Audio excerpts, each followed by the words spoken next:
Phone ধরবি? এনে আবার হাত বাড়াচ্ছ।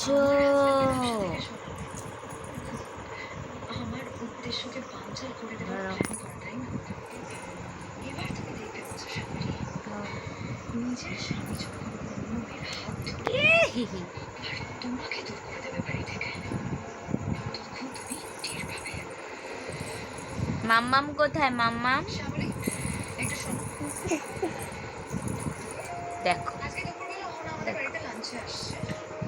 ও বাঙালি খাবার খেতে খুব একা ভালোবাসে। একা বুদা বুদা ও মা বগুল পাবদা মাছের সর্ষে দিয়ে যে ঝোলটা করে সেটা করবে। এই ছোনা মামা কোথায়? এই যে তুই ভুট হস কিসের জন্য? হাত খাবি বলে?